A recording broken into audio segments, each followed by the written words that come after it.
Hey, good to see everybody here on 5 Plus. We have a fun conversation today regarding a really cool opportunity for local kids to learn about duck hunting. It's not the easiest sport to get into. It requires a little bit of knowledge, some equipment, but we're going to ease all those burdens and really give some kids some access. Joined today by Karen from the Janet Huckabee Nature Center there in Fort Smith. Now, Karen, tell us exactly what this opportunity is and why it's so exciting.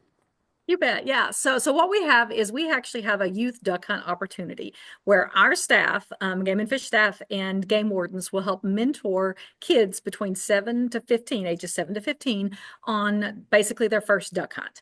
And, do everything with them, teach them all the skills, provide all the equipment, and let them get out and have an opportunity to actually duck hunt. And that's going to be on Saturday, February the 8th.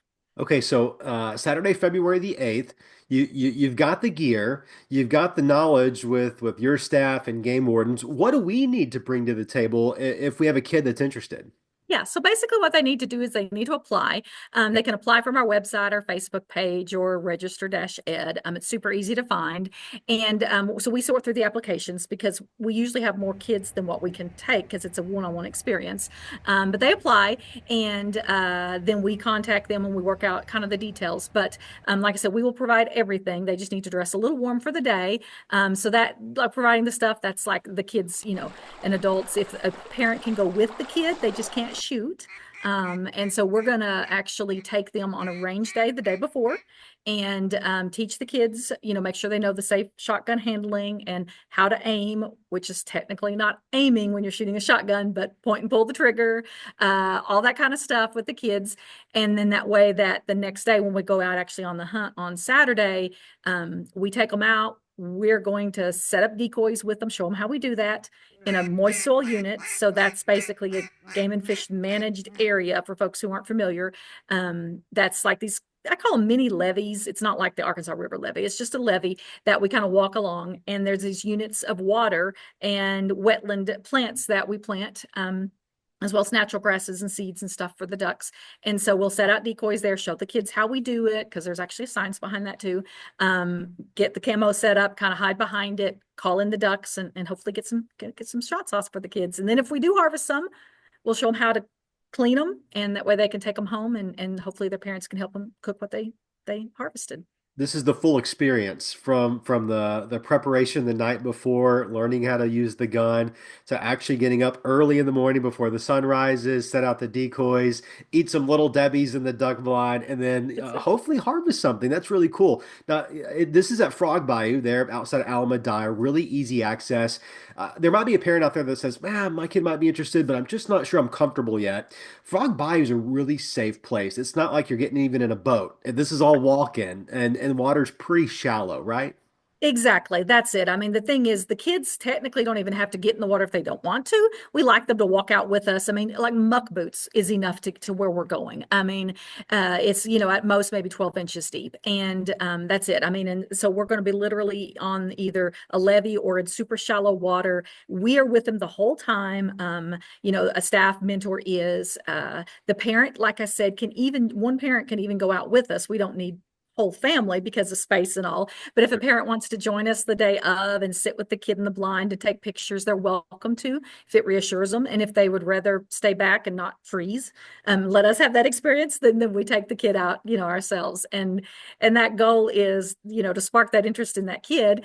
And who knows, he or she might decide that they want to do this in the future, and then they can start to duck hunt more or invest in it. And I've done these types of hunts for years. I've been working with game and fish for years, and I've done these types of hunts. They've been women's hunts, they've been family hunts, and they've been youth hunts. And the one that, like, I have a lot of good memories, but some of the best ones are where, like, I had a parent and a kid that went out, and that parent had duck hunted years ago and kind of got out of it once they got out of college and didn't think the kid was going to be interested. And the kid loved it probably more than the parent ever did. And so then that parent's like, we're getting our duck stamps, as an adult, we're going to get, the gear again, because they'd sold all their gear, and they started taking that kid and that family hunting again. And that was inspiring to me. That's the kind of stories that we see when we do these kind of events. And that's what it's all about. Interestingly enough, just this week, Delta Waterfowl published a report that suggests the number of duck hunters in North America is still on the decline. And if we can't encourage this next generation of duck hunters, we're not investing dollars back into conservation, which interestingly ties directly to Frog Bayou. That place has not always been as good as it is now, but because of Game and Fish and Ducks Unlimited pouring so much money into it, it's a pretty darn good hunting opportunity in West Arkansas in a place that, not exactly known for duck culture, right? Exactly. And I mean, and it's an ever growing. And that's the thing like that I love to teach about, kids or adults or anybody with hunting and hunting safety is that conservation aspect, that management aspect.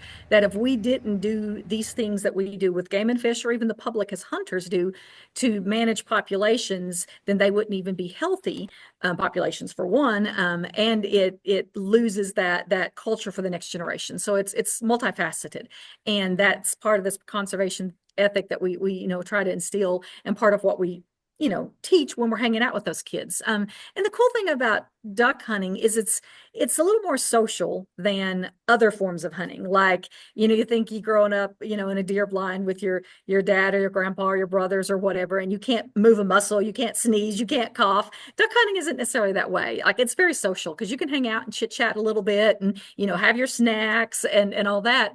But then as soon as the ducks start working, you freeze and you hear them quacking or making whatever, some of them don't, but our mallards will. But whatever noise they're making as they're circling and working the decoys, it's just a neat experience because it's a social experience, and that's what a lot of kids and families, and even when I do women's hunts, enjoy so much about it. I think it is an incredible opportunity, and I'm reminded of the date here. So for the rest of us big kids, duck season ends January 31st. Yes, So sir. these ducks aren't going to be shot at for a week. They're going to be relaxed a little bit, the pressure's off, and then the kids are going to get out there and have a shot just to themselves. So this is a really cool opportunity. Your website, agfc.com, that's where we can register, also on your Facebook. But Karen, while we're here, tell us a little bit more about the program offerings coming up. I saw some really interesting opportunities on your website. That's it. So yeah, we do like at our nature center a ton of stuff year round. And every Saturday we actually have for free where you don't have to register an archery class in our indoor range downstairs. And so that is every Saturday at 2:30. And so it's family friendly. We have bows that are designed for the archery in the school program. So they're aimed at youth, but adults can shoot them as well. And we have some that are even mini versions for like elementary kids. So that's every Saturday what we do. But as we start to approach, springtime, we have a lot more special things coming up. Like the Saturday pre-spring break, March 15th, all centers across the state are doing what's kind of like an outdoor gear yard sale. And so if folks are interested in that, they actually can come and sign up at any center, apply and become a vendor and sell or trade some of their gear. Or if they're looking to buy stuff, they can come and do it. And then we actually will start teaching boater ed that next Saturday, the 22nd, I believe it is, at our site. So we'll teach boater ed all summer. There'll be basically one a month that we'll do so folks can learn to boat safely. And then that spring break week starts, and every day of spring break, we have special free activities at our center, from being able to canoe and kayak on the lake for free, to fishing with our staff, to going on a hike with us. I mean, we'll even at one point on spring break going to make turkey calls so that you can learn to make a turkey call and use it if you want to take a turkey hunting later. That's And awesome. all that is, on our website, it's on our Facebook page. I mean, if you wanted me to talk about stuff we do, I mean, I could literally spend 2 hours talking about the things that we offer. And that's what I love about our center is that every center within the Game and Fish has unique opportunities and cool things that folks can do. But for us here in the River Valley, it's very family based. And so almost everything we do is aimed at getting families outdoors doing these activities. And that's my favorite part. That's what it is absolutely all about. You can check out that list of offerings. It gets updated pretty routinely. I check it every couple of weeks just to see if there's anything of interest. They're at agfc.com. Karen Westcamp Johnson from the Janet Huckabee Nature Center there in Fort Smith. Janet, thank you so much. Come back on here in a couple of weeks. I want to keep posted with what's happening down there at Janet Huckabee. Yes. Thank you very much, and we'll see you soon. Awesome.